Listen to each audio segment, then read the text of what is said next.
You enter a room and you cannot breathe right away. The smell hits before your eyes adjust. Something sharp, mineral, dense, like hot salt and resin pressed together against stone walls that have never been cool. The air is dry in a way that is almost violent. It pulls moisture from your lips, your eyes, the inside of your nose. You are not outdoors. You are underground, or nearly so. The light is low, amber, coming from oil lamps that leave trails of black smoke curling toward a ceiling you cannot fully see. On the table in front of you, wrapped in linen that was white days ago, is a body. It is not yet a mummy. That part takes 70 days. You are at the beginning. You did not choose this work. Your father did it, and his father before him, and the knowledge of how to do it correctly was passed to you not through texts, not through diagrams, but through hands and observation and correction. You know which organ to remove first. You know the angle to hold the hook when you insert it through the nasal cavity. You know how long the natron must sit before you can begin the wrapping. You know all of this the way you know how to walk, instinctively, bodily, accumulated through years of doing inside rooms exactly like this one. What you do not know is why it works, and in this world, that question is not yours to ask. Ancient Egypt worked. For the pharaoh, for the priests, for the architects of imperial theology. For everyone else, it was a daily negotiation between obedience and extinction, and the bodies on those tables were the proof that not even death was allowed to be disorderly. You exist inside a hierarchy so old that no one alive can remember a time before it. At the top sits the pharaoh, not a king in the way you might understand the word, but a living god, a fixed point between the human world and the cosmic one.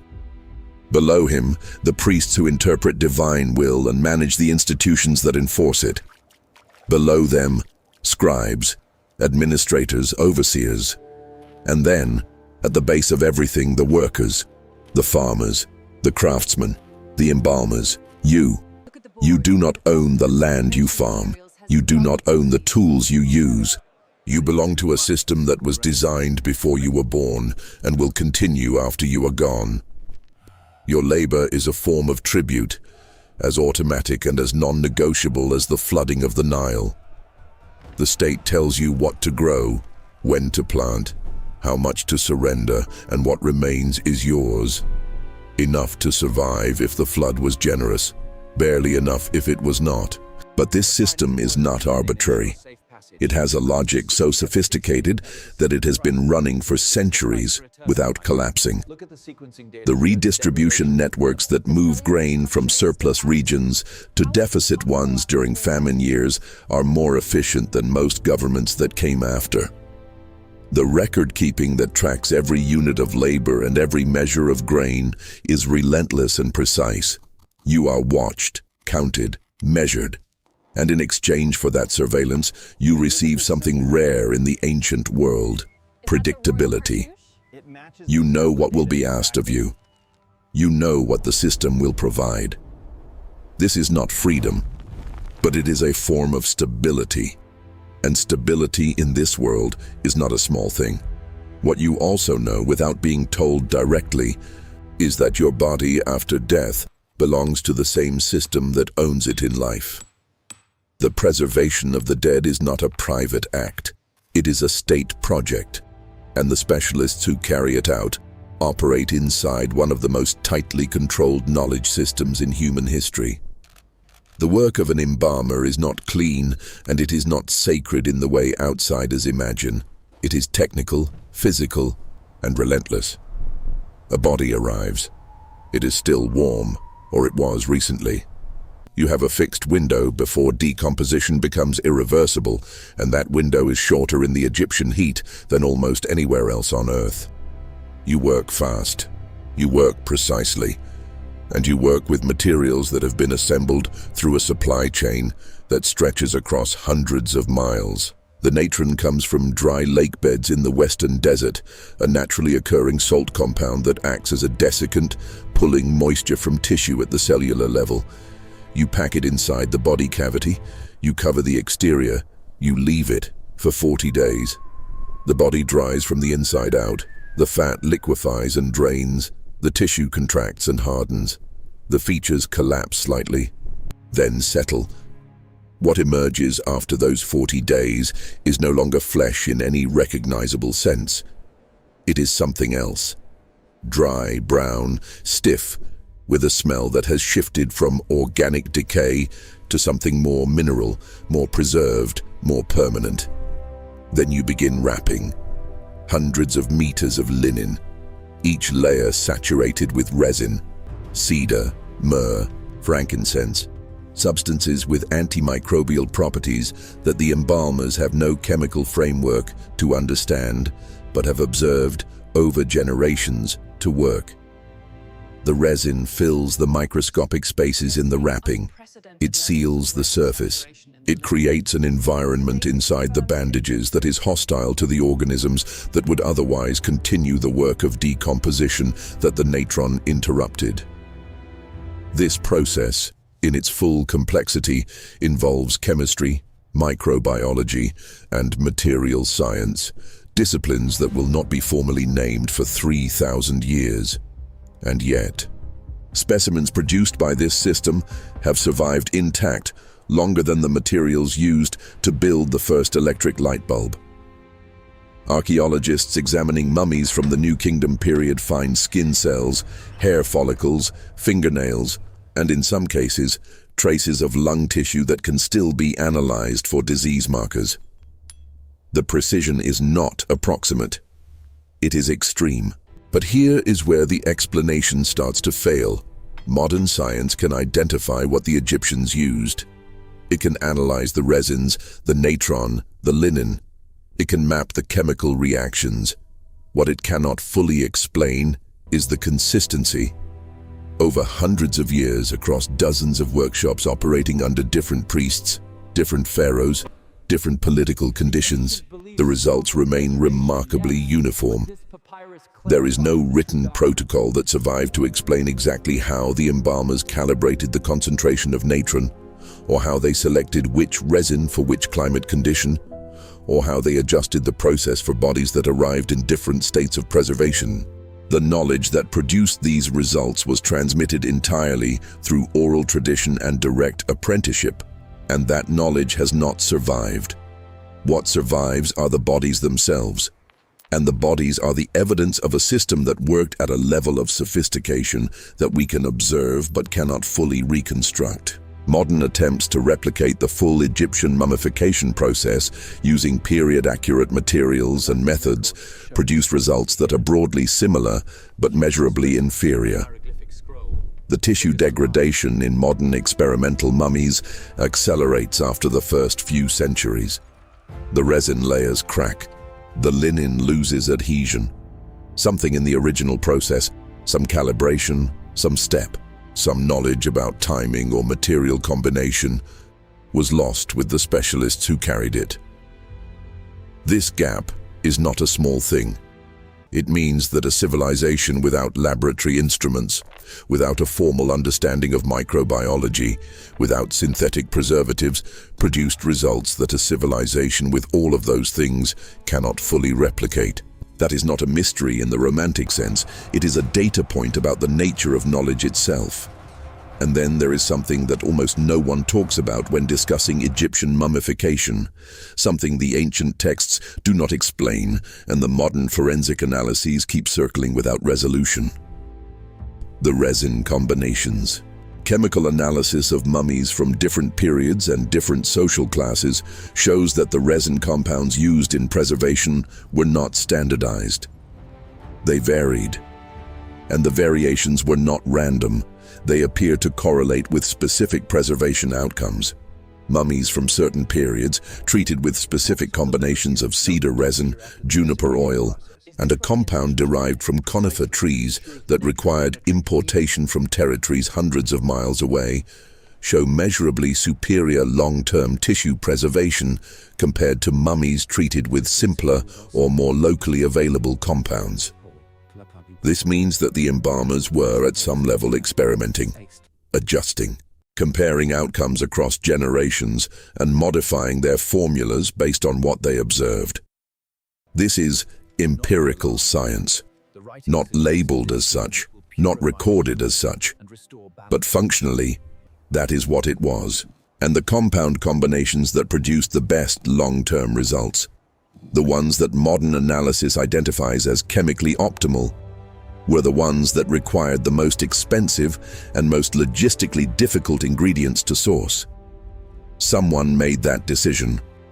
Someone connected the quality of the imported materials to the quality of the preservation outcome, and built that connection into the institutional practice of the embalming workshop. That someone has no name. Their reasoning has no surviving record. But their conclusion was correct, in ways that required 3,000 years and electron microscopy to confirm. You do not stumble into that level of precision, you build it. Carefully, systematically, over a very long time. The scale of what was lost when that knowledge tradition was finally interrupted by the Roman prohibition on mummification in the early centuries of the Common Era is not the loss of a ritual, it is the loss of a science.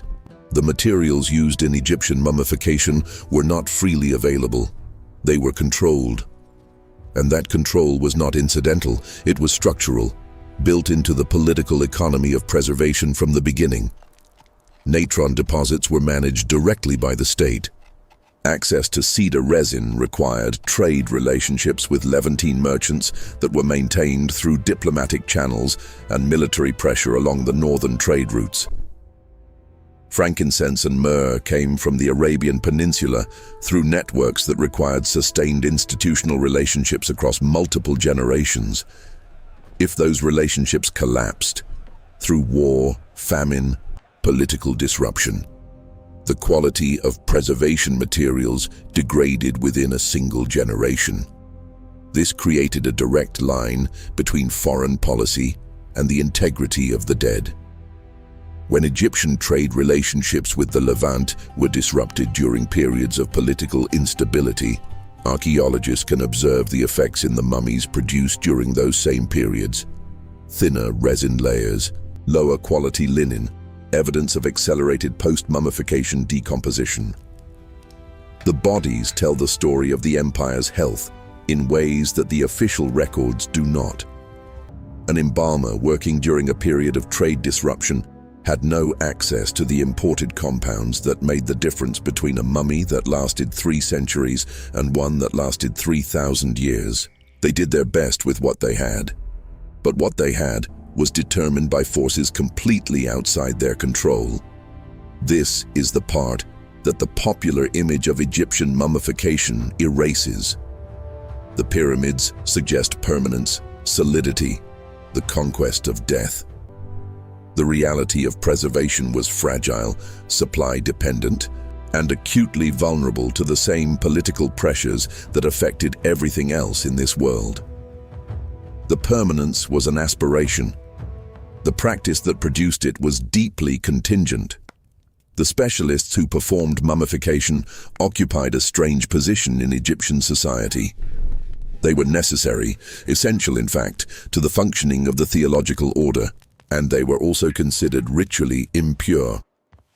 The act of cutting open a body, removing its organs, handling decomposing tissue, these were acts that placed the embalmer in a category outside normal social contact for the duration of their work. They lived separately during the 70-day process. They did not eat with others. They were marked. This was not punishment. It was a form of containment, a social technology for managing the contamination risk associated with handling decomposing bodies in a hot climate with no germ theory. The isolation that was framed as ritual impurity functioned in practice as something very close to quarantine. Embalming workshops were located at the edge of settlements, near the desert, downwind of the residential areas. The people who worked in them accepted this as the terms of their profession. But this separation had a cost that went beyond social discomfort. It meant that the knowledge held by embalmers was not integrated into the broader knowledge economy of Egyptian society. Physicians did not routinely consult with embalmers. Even though embalmers were developing, through direct observation of internal anatomy, a body of practical knowledge about human physiology that had no parallel anywhere else in the ancient world. The political and religious structure that kept this knowledge contained also kept it isolated. What the embalmers knew about the inside of the human body, they passed only to their successors. It never became the foundation for a medical tradition. It remained enclosed within the workshop, sealed as tightly as the mummies they produced. When the systems that sustained mummification finally failed, they did not fail slowly. They failed in sequence, and each failure accelerated the next. The Roman conquest of Egypt in 30 BCE did not immediately end the practice.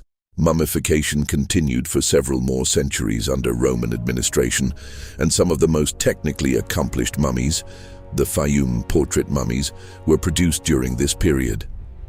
But the political economy that had sustained the practice for millennia began to erode.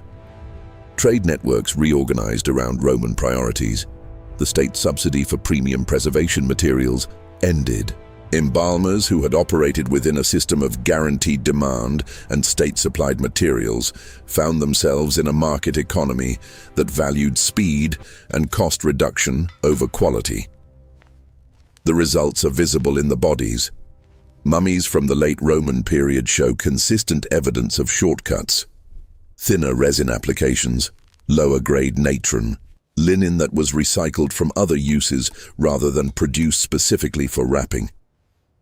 The 70-day process compressed toward 30 days in some workshops, then 20. What had been a highly calibrated system of biological preservation became a performance of preservation, maintaining the external appearance of the ritual while abandoning the internal chemistry that had made it work. By the 4th century CE, as Christianity became the dominant religion of Roman Egypt, the theological foundation for preservation, the belief that the soul required the physical body in order to return to it, had been replaced by a different understanding of resurrection that required no intact corpse. The demand collapsed. The workshops closed. The specialists who held the knowledge had no successors to pass it to. The tradition did not end dramatically. It dissolved gradually as the conditions that had created and sustained it were replaced by conditions that had no use for it. And the knowledge went with it. What persisted was not the system, it was the result of the system. Thousands of bodies sealed in linen and resin, spread across museum collections and desert burial sites, carrying inside them a chemistry that their creators understood well enough to execute and not well enough to document. The embalmers who produced them were not scientists by any definition their world would have recognized. They were craftsmen operating inside a religious and political structure that gave their work cosmic meaning and practical necessity in equal measure. And they got something right that we cannot fully get right again. Not because modern science is insufficient, but because the knowledge that produced these results was not the kind of knowledge that survives in texts. It was the kind of knowledge that survives only in the hands and the eyes of the person who was trained by the person who was trained by the person who watched it work. When that chain was broken, the knowledge did not transfer to another medium. It disappeared with the last person who held it. That is not a mystery. It is a lesson. The most sophisticated technologies are not always the ones that leave records. Sometimes, the most sophisticated technologies are the ones that worked for 3,000 years and then vanished without a trace, leaving behind only the evidence of what they were capable of, preserved in the very objects they created. Think about what you carry in your hands right now, what you know how to do without being able to explain why. What would be lost if you were the last person who knew it? If this video changed the way you see what ancient knowledge actually was, leave a comment below. What part of this story surprised you most? Subscribe to the channel if you want to follow the next reconstruction. The next civilization we examine managed something similarly impossible and left even fewer clues behind.